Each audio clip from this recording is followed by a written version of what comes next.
Jeez.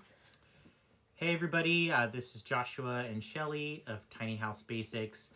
Over the past couple days, we had a couple stickers asking you to ask us any questions. We got tons of questions, so we thought we would answer those, and you can chime in if you have any additional questions you would like to ask as well. One of the questions that we got pretty often was, how is quarantine for us? So, do you want to start with how it's been a month? It's been a month of shelter in place now. We're in California. This is one of the first states that did the lockdown. I think it was March 17th. So we have, been in quarantine for a month. Or not quarantine, but shelter in place at home. We've been on house arrest. House arrest. So we work from home. We run Tiny House Basics, where we're designing and building our trailers from our tiny house, which you see right here. So working from home hasn't been too much different. We just home way more often. Yeah, we're usually home during the day often anyways, but I guess the challenge is usually in the evenings or weekends. Like most people, you want to get out and go to a restaurant or brewery or whatever it is. So. Yeah, it's been hard not being able to go out to eat. Yeah. Or because we are home during the day most of the time anyway, so... Yeah, and we're so much in the country that nobody delivers to us. So everybody's talking about DoorDash and Grubhub and all those. Postmates, Grubhub, and what's the Instacart? We don't get any of those out here at all. So that's kind of a downside. Yeah. But yeah, so we started packing up when we go out. We'll do like weekly grocery trip on Friday, and then we'll pick up our groceries. And maybe a couple times during the week we'll get like takeout. And we'll find somewhere and we'll sit in the back of the truck and we have to-go food and or to-go plates and stuff like that. Yeah, but thankfully everybody's doing, restaurants are all doing to-go, and even like breweries, we can do like beer pickups and stuff like that. So that's been great. I think most people would probably agree that it'd be really hard if you didn't have that, because it's a lot of cooking. We enjoy cooking, but like... it's a little different when you have to versus you want to. So I've been stocking up on beer. So we said this was going to be a coffee chat, but it ends up being we're 2:00 in the afternoon, so it's actually a beer chat. So we have a beer from one that we picked up earlier this week. So we have been some of the more questions that came out. What's the smallest tiny house we've ever built? 10 feet is actually the smallest one, and then we can go up to like 50 feet. Yesterday, in answering some questions, people asked about financing. We're actually doing a financing deal right now, which is pretty streamlined. It's actually going to be like a 48-foot gooseneck. I mentioned in a previous story, too, that's one of our most popular big trailers. So the financing option we mentioned yesterday, Finance by Trailer, really good resource. So let's see. Some of the other questions that came in is, how do we deal with weight issues regarding the house? What are the lightest materials to use? Well, quarantine makes it a little worse because you put on a few pounds. So. Besides the quarantine and being at home and eating more, with the tiny house, there's a lot of things you could do to kind of simplify or cut a lot of weight. We have a general formula that we recommend customers to calculate is about 500 to 550 pounds per linear foot of trailer length. That's how much you should estimate the trailer is going to weigh when the tiny house is fully built. One way you can cut down on weight is like siding. Like we have knotwood siding, which is we saved 1,000 pounds by doing that siding. There's also in our kitchen remodel, which is in progress, and we'll have some pictures on the feed later today.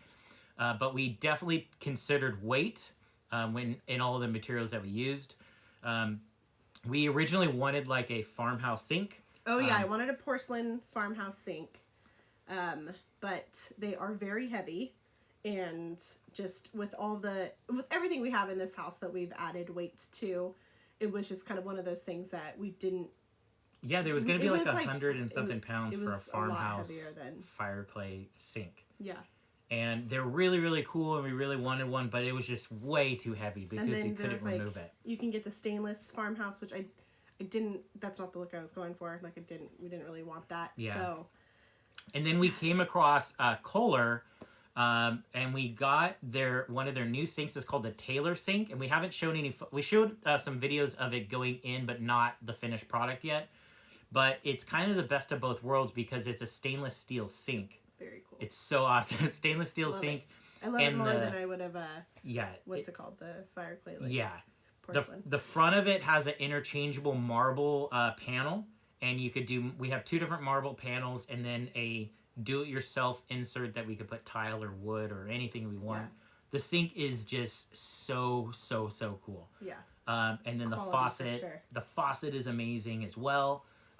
It's just every day we're using it, we're just like so happy we got a single basin sink. Yeah. And a super powerful faucet. So, so that's lightweight. Where are we going with this? Yeah. The countertop, we are actually doing real marble countertop, but we're actually only doing a 1 centimeter thick. So that cuts down weight a lot as well. So it's only like 4 pounds per square foot versus like 15 on standard marble. So there's a lot of things you can do, and we're going to highlight a lot of that in more detail when we're once we get to the point of marble. Yeah, once we get to the point of marble. It's also being quarantined. So. Yeah. no marble yet. And then let's see some of the other questions. How long can the tiny houses travel? Well, all of our trailers are built to travel all the time. Most people don't travel that often in tiny houses. If you are, they're generally about 18 feet or less if you're traveling often. But I'd say 98% of our customers that we build trailers for, none of them, not many travel. They move a couple times a year, every couple years. But they're built to travel all the time, and we don't recommend cutting any corners in that way. They definitely should be built to travel all the time, but they're permanently temporary. Let's see. Let's see. Let me pop. There are some more questions that came in today, so let me get to that. Alrighty. What is our opinion on self-sustaining electrical or etc. solar and water collection in a composting toilet?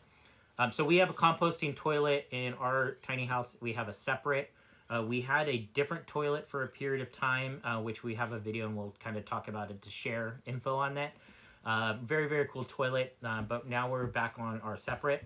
Along with the separate, somebody asked very specifically what bags we use for the separate. We use the eco bags that you can get directly from them.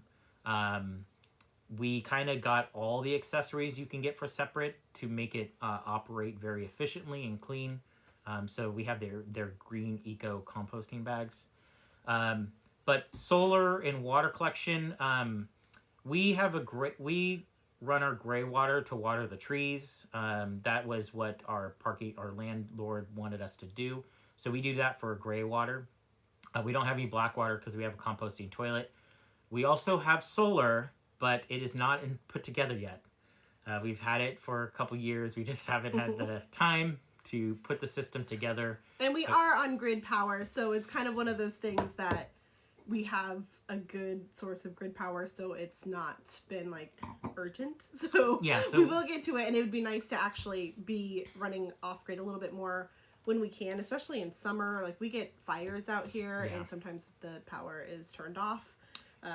People will hit telephone poles and you lose power. So it's like it would be good for us to have. It's the to-do list. It's not a total necessity for us, even though we have the equipment, finding time to do it. But we will get it done. We'll get it done. We get several people that ask us all the time when we're going to do it. If anyone wants to set it up for us, let us know. If anybody wants to come out and help us. Okay.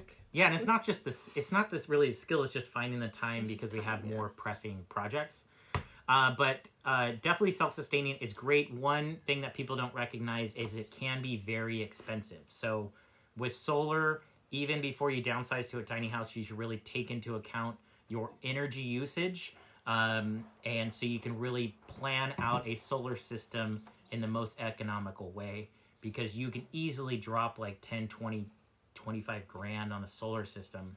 And it really takes a lot of math to figure that out on how much power usage you have. Tiny house insurance. There's a really good, we've went through the process of contacting, the question was, tell us about tiny house insurance. Can a do-it-yourselfer get insured? Yes, absolutely. A do-it-yourselfer can get insured. Tiny house insurance is pretty simple process. We went through that process with a couple different companies. One took like months to get back to us on between emails, and that was in Colorado, and it didn't really like the process. The one that we found that we really liked was called Mac Insurance out of Portland, and that's Michael Carmona's agency. That's the agent's name. Very, very good insurance, very competitive rates, better than the other ones we got. They're all kind of neck and neck, it seems, with the pricing. Yeah. And you can insure up to $150,000 for the value of your house. That will affect the premium. There's a lot of add-ons, earthquake, flood. I don't know if flood was in there, but we're not in a flood region. But Mac Insurance out of Portland, that's a really good resource. You were going to do another one? Oh, no, go ahead. This one's more like decor. So. Okay. Somebody asked, what type of mattress do we have in our tiny house? So we had originally, before we left, in our previous home, we had like a nice traditional kind of spring memory foam mattress. Then when we moved into the tiny house, we had a memory foam mattress, and it just wasn't that comfortable. We tried. So we went back to kind of traditional mix, right? So we have a Beauty Rest mattress. Beauty Rest Black, right? Beauty Rest Black, yeah. That's what we had before. We loved it. It's just really comfortable. They're definitely a bit heavier, but your sleep is everything, so it's so worth it. So we love that mattress. It's like night and day for us between a memory foam and a traditional mattress. So yeah, it's like so comfortable, because even if we stay at hotels, our mattress is just better. It's just so comfortable. It has like a really big pillow top in it. Yeah, it has like I think a memory foam mix or something. Yeah, but like a hybrid. I think it's like some type of hybrid. But very comfortable. And I'd say we're like over a year and a half on that mattress. Yeah. So it's holding up very, very well. But Beauty Rest Black. Yeah, we have a king. King size of the tiny house. We like to sprawl. Appliances. Where can we find tiny house appliances? Pretty much everywhere. They're really most of the time people are going for apartment sized appliances. So those are probably going to be more financially feasible versus getting something really specific and tiny. Anything more custom is going to be far more expensive. So we have for our refrigerator like a 15 cubic foot, which is pretty good size. We had a 10 cubic foot before. And then width-wise, I think it's 24 inches. But, this one is now 28. It's kind of an oddball size. So this one is 28, counter depth. It feels big compared to what we had, but when you see it in a store next to a traditional, it still looks really cute and little. Yeah, I would say go with at least 24-inch wide. I wouldn't recommend going narrower, because if you build cabinetry around it, you might get stuck in that size. And sometimes when you're like 18... you can go really, really small, but like a traditional size fridge. But if you're going to like 18, this kind of custom, really tall ones, those ones could get very, very expensive if you ever have to replace it. Yeah. But brands for refrigerators, like Summit is a pretty good one. And then for cooking, our range is a 24-inch. And if you've seen our feed recently, the past year, you'll see that we have a green and coral range. And that's by Blue Star Cooking.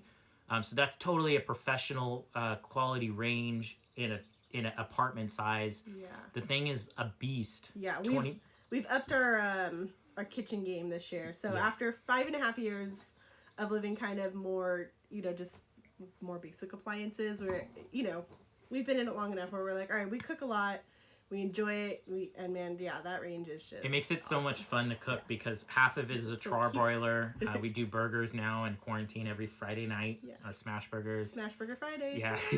Steaks. And now we got a wok, because you could take out the grate and you could have a full-size wok and cook in that. Yeah, we'll have to do a video demonstration of all the cool super, super cool things. But yeah, for basic, I would say stick with 24-inch width on the fridge, the range. You'll have a big selection. You can get stuff at Home Depot, Lowe's. Summit is a good brand for refrigerators. Cooking, Blue Star, hands down, that's our favorite that we've come across. And you can super customize it. So they have literally, when you go and you have a wheel of colors, you would get a paint fan. It's the same for their range. So you can choose. It's like like 700 totally colors to choose from. It's so cool, yeah. And knobs and everything can be a different color. You could even play around it on their website, bluestarcooking.com. You could design your own custom range, and if you do, send us a screenshot. We'd love to see what you guys come up with. It's pretty awesome. Let's see. Do we wash our clothes in the tiny house or a laundromat? We actually... I didn't know. I thought they were just saying, do you wash your clothes? Like, we do wash our clothes. We have a washer dryer combo. It's a LG, I believe. Yeah, it's LG. an LG. So washer dryer combo, it takes like 4.5 hours, but it washes and it dries, and it's a smaller load. I quite like it. Like, there's so many people that are like, oh my gosh, 4.5 hours. But I don't know if anyone else has had this problem. We used to do this all the time in our traditional home where we would start a load and you get busy, and then sometimes it's like the next day and you're like, oh gosh, like I never put it in the dryer, and then you have to rewash it because it's all smelly. Yeah. So I love this. It's only 2 of us. I can see how maybe for some who have like a baby or kids it could be more challenging, but it's great. Yeah, you do like a couple loads a day if you want, or do it overnight, and then you wake up and your clothes are fresh as a daisy. Yeah, and we had one before when we first, that was our very first purchase of the same brand, washer dryer combo. We bought it used for like $400. Was it 4 or 7? It was half price. So okay, so maybe it was $700 when we bought it. It lasted us like 4 years. It was already old, like maybe 4 or 5 years old when we bought it. 4 or 5 years old when we bought it, and we got like 4 years of use out of it. Yeah. And then it just kicked the bucket. I replaced the circuit board, the computer, a lot of electrical. Couldn't get the thing working again. And then we came across a brand new model, same brand but more updated, and we got it for I think like $650. Yeah, we got it on Craigslist also. So somebody who just had it basically kind of as a prop in their house for like real estate. Yeah. So. It's so sweet. It's like same, just an updated model of the old one, but just works so much better, way more, features and stuff. A little smoother. So it's definitely worth the money if you can find it for like half price. Yeah. I mean, I pay full price. Yeah, we were like, price. let's see if there's any, used ones. So we were like, perfect, Yeah, because we were without a washer for how long? It was like 6 months. So we were going to the laundry. It was terrible because we do also live a little further out. So just the time, and it takes forever. So it's kind of like you wait and you pile up. I was stubborn too because I wanted to figure it out, and then I just kept ordering parts, and we're like, this isn't working. I spent probably $150 in parts to kind of figure it out. But so now we got a good one, and it works out great. Yeah, it's laundry all day long. Yeah. Let's see here. We live in Hawaii. Have you shipped tiny houses to the islands? Yes, absolutely. We've been shipping tiny house trailers to Hawaii since 2015. We've probably shipped hundreds there. We have a stack of 4 trailers that is going to Hawaii now. We're actually building them. It's like a 30 by 10 gooseneck and 3 other trailers on top of it. The process to go into Hawaii is pretty straightforward. So if we're building your trailer, we build it in our Southern California factory. We deliver it to the port of Long Beach, and you can have a shipping company called Matson or Pasha. They will take it on the boat and then bring it to usually Maui, and then you can do inter-island from there as well. So we've shipped our trailers to all islands. Kauai, Maui, and the Big Island are some of the most popular destinations. But yes, we absolutely do ship our tiny house trailers there. If you're looking for a full tiny house build, shipped to the islands, I would say, I think the last time we had a customer do it, it was a 30-foot, 8.5-foot wide tiny house. I think it was like $13,000 to ship it. That was the full tiny house, but they built it here in California. They lived in it for a couple of years, and then they shipped it over to the islands. But yeah, shipping a trailer is not that expensive. But we have a builder that we love in Maui, Island Tiny Homes. He's such an awesome builder, but he usually simplifies that process for a lot of our customers, and they'll reach out to Keilani at Island Tiny Homes, and then he'll do all the coordination for shipping, and he'll stack the trailers and kind of simplify that process. So yes, we do ship to Hawaii. Let's see. The most inexpensive and expensive tiny house we've made both fairly complete. It kind of varies because we do small sizes from like 10 feet all the way up to 50 feet. I think the biggest one that we've done a custom build on is like, well, it's actually coming up. We have a 37 by 10 that we're doing a full custom build on. And then bigger than that is for our customer Subo, and we are doing 36 feet by 12. So that'll be a fully custom build that we're designing with her. That one is that's going to be the biggest one that we've personally custom designed and built. But our trailers, we can build up to 50 feet, 10 feet, and 12 feet wide for people to build their own. A really popular big one I mentioned earlier is like 48 feet by 10. That's a really popular size trailer that we'll build, and customers will build it. Yes. I meant trailer will build, and then they'll build the house on top of it. It's kind of what I meant. Let's see. It's Friday. It's still been a long week. It's Friday. We're going to go on a bike ride after this. And let's see. The very first one, the typical cost to build at home, tiny house, first, it depends on the size. To build at home as in somebody build their own, you mean? Yeah. Oh. Yeah. So the first is really the size of the trailer makes a big difference. If you're totally going to build it yourself, that is the most cost-effective way. If you are gonna, there's another option too, is like if you have us like build a shell for you and then you finish the electrical and plumbing and interior finishes, that's a way you can really save a lot on cost. Or if you're hiring a builder to do it, that's the most expensive way. Generally, like a tiny house like ours, which the question just came in, a tiny house like ours, a 28-foot entertaining boat, which you guys have probably seen. I don't know what the material cost on it is now because it's always changing. Oh, ours? Yes. Yeah. I only know what the material cost was when we built it in 2015. But now we've just changed so much. We don't keep track. We change stuff as we go. So I'm not really a big data person. But if you're going to build a 28-foot tiny house like ours, including one of our trailers, a 28-foot trailer, you're probably looking at about $45,000, including the trailer and the material costs. So that would be like what you would be in to build it yourself. If you were going to have it built by somebody, the general rule of thumb is... I was going to say, but that is also considering your where you live. Because, we're in California, everything is more expensive materials-wise.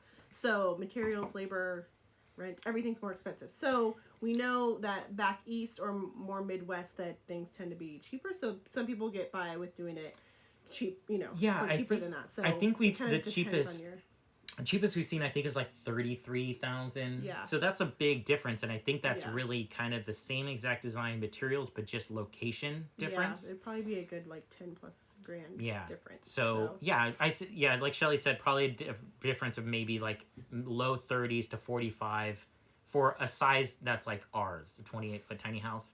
And that also doesn't take into account that's getting all new materials. If you use reclaimed stuff, if you're putting in the time and effort, you could probably get it materials cheaper.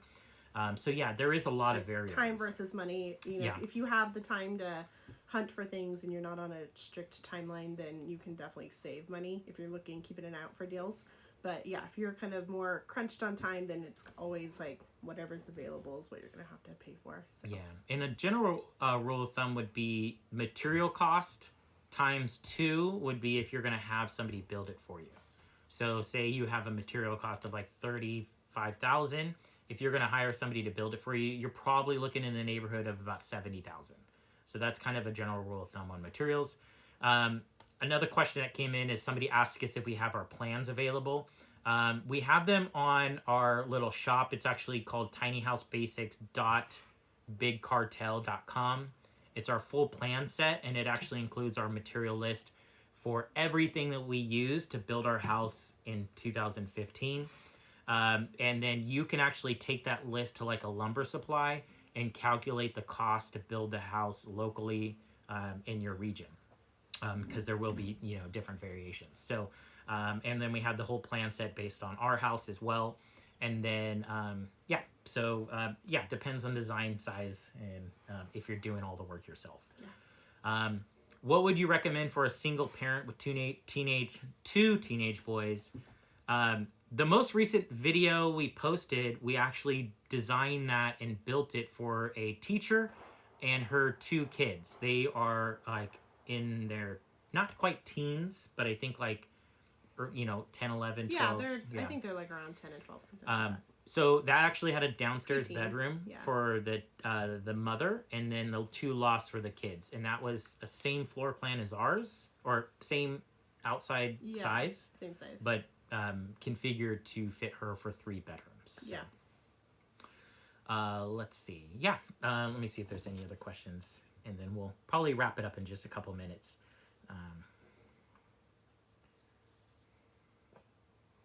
Do you have more hats? Any more hats? We have a good amount of hats. Josh has a lot of hats. Oh. Actually, I have a lot of hats now, too. You got me into hats. That I never wear. This is a really good one that definitely want Shelley to help with. How did you choose what kitchen items you would keep when downsizing? How did we choose? Well, we built our kitchen around to fit all the stuff. So, I think just like anything, if we had to go through it again this time with remodeling. Like, we found ourselves doing kind of the same thing where you end up buying things, you just kind of like find a nook and cranny and you kind of cram it in. So I think what was helpful, and I would do this again, I would do this again, maybe is with remodeling it, we had to take everything out, right? So we just kind of put everything in storage bins. And then we were kind of like, oh, let's keep our like basic things that we use every single day.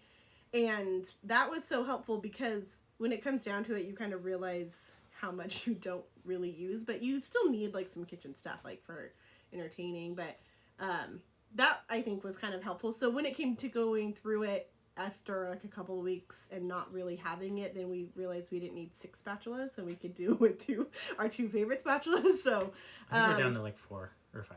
There's a couple ones that are burger specific. Okay, maybe we have like 10 spatulas, okay, so we're down. We're at half, so we cut a lot of things in half. But we do have all of the basic necessities. I'm not basic. Sorry, we do have a lot of like an Instant Pot, a Vitamix, a convection oven, air fryer combo, food processor. So we have a lot of stuff, but designing it, like our layout is exactly the same as far as the actual space planning of it, but the function of the cabinets, made it huge where it's like organized, and so all of our stuff fits extremely well, plus there was plenty more storage, surprisingly. So I just think for us it was designing around what we needed. And I in the process, when we had we did the kitchen like half at a time, so like one side was totally removed and we had the other side to use. And during that, I thought, sometimes you think, oh, did I do my kitchen too big? And then when we only had half the space to use, I was just like, oh my gosh, this is not working. Like, I don't know how everyone's doing it in this like tiny little like prep section. It's just not the way I can cook. I'm like all over the place. So I think the power just went out. Did it? Yeah. But yeah. Oh, I guess so we really need to get our solar we need to up. get solar because the power just went out. So anyways, in conclusion, to make a short story long, just kind of design your kitchen around things that you really need. And it's like anytime you move, you go through and you really have to assess what is most important and what you're going to use and what you want to take up space. So. And we'll do a full kitchen tour, or maybe break it up in sections of what we put in our cabinets, because it's super well laid out now. We're still organizing like what we're doing with our cups and stuff, but same shape and everything. Yeah. But just much more functional and organized. So yeah, and having 2 Lazy Susans now has been like a total game changer. And our kitchen, we're able to have a lot of storage because it's at one end of the house versus a galley kitchen. So we do have a lot of storage. So we'll definitely kind of like highlight that in more detail and why we did stuff. And really, I think Master Brand, the company that helped us design the cabinets, they were the all-stars because power's back on. But they were totally the all-stars in coming up with ideas and how we can utilize extra storage in the place. So They were super crucial. And we went with their line that is it's their diamond line. So they're semi-custom, but they are designed for small spaces. So it was like everything fit like a glove. Like it was perfect, for a small space. So yeah, we'll do more info. And we have a lot of stuff planned for the kitchen, for every component that we put in the thought process and everything like that. The remodel's still going on for a while because of not being able to get our countertops due to the shelter in place. Yeah, we had the tile. We got the tile from Fire Clay. Fire Clay. So if anyone's looking for tile, check them out. They have a really very cool selection. Yeah, super cool Instagram too. Yeah, they're based out of San Francisco, so it's nice that they're close because we were able to like pop in and go play with the tile. And they were so patient because they were very patient, like 10 plus times, and like have them walk us through things. But so we can't do that until we have the countertops. So we are at a bit of a standstill, and we will. We got kind of a minimalist vibe going on right now. Yeah, we have like the plywood, but we haven't sealed them or anything. So now we need to, We're gonna try to make do, maybe cover it, and to make it look like a countertop for the period of time. Yeah. So, yeah, I think maybe we'll do one other question. There was one that came. Oh, this was a good question. So I think we'll start with one last question. There's a lot of great questions coming in. We'll try to do it more often, but maybe by keeping it short and sweet, we'll have the energy to do it more often. Then you guys don't have to like listen to us talking on and on and on forever. What was the biggest line item? Windows, appliances, or solar? Those things can vary for us. And I think most people, one of the biggest and most important one is the trailer. So our 28-foot trailer, they run, or 28-foot trailer is about $6,800 for a 28-foot trailer. That's really the biggest line item. If we get rid of if we not include the trailer, I think our window was one of the biggest ones, like single item. Besides, if we're not talking about framing, I would say our window was our 8-foot accordion window. Yeah, that would be the other biggest item. Yeah, and then there was larger line items that came in the future, but but that's the beauty of a small space is when you start, you can do it budget friendly, and then it's easy to kind of change it out because it's little, and so it's not as expensive. So as a traditional home would be. So yeah, and like many people that have built their tiny houses, after you're built it and moving in, there's a long period of time that you're recovering from the expense of the build. So we couldn't afford to do everything that we wanted to do, and we would change stuff as we could afford it and as our tastes change. So you don't have to do it perfect or exactly how you want it right off the bat. You can always change stuff in the future. Yeah. So I think that's the Get the structure down. Yeah, nail down the structure, window openings, window locations. Yeah, those are the hardest things to change. So the bones of the structure, get those figured out. But things like siding, like you could change out siding. We did. We had the cheapest siding possible, and we changed it out to an aluminum siding years later. We ripped out our kitchen. I think that our house has been a good example that you can totally change things as you see fit and you live in the house for a period of time. Yeah, somebody asked us recently, why don't you guys just maybe build another one since you're changing stuff pretty often? But honestly, like the bulk of the price is the framing and all those other components, like the cosmetics that are inside, they're expensive, but I'm like it would be way more expensive to build another one and redo, put all that same quality stuff in there. So yeah, and it's fun to kind of like fine tune things. Yeah, we still really like our space, but we just couldn't afford at the beginning the things that we really wanted for the most part. So we're changing them as we can. So. Yeah. And we're in the biggest part of the remodel now, so we're super excited. So thank you so much for tuning in. We'll save this video for a replay. And thank you so much for the questions. And we'll try to do it more often. We'll keep them on the shorter side. So we hope everybody has a great weekend. And thank you for tuning in. And from Josh and Shelley, toodaloo. Happy weekend.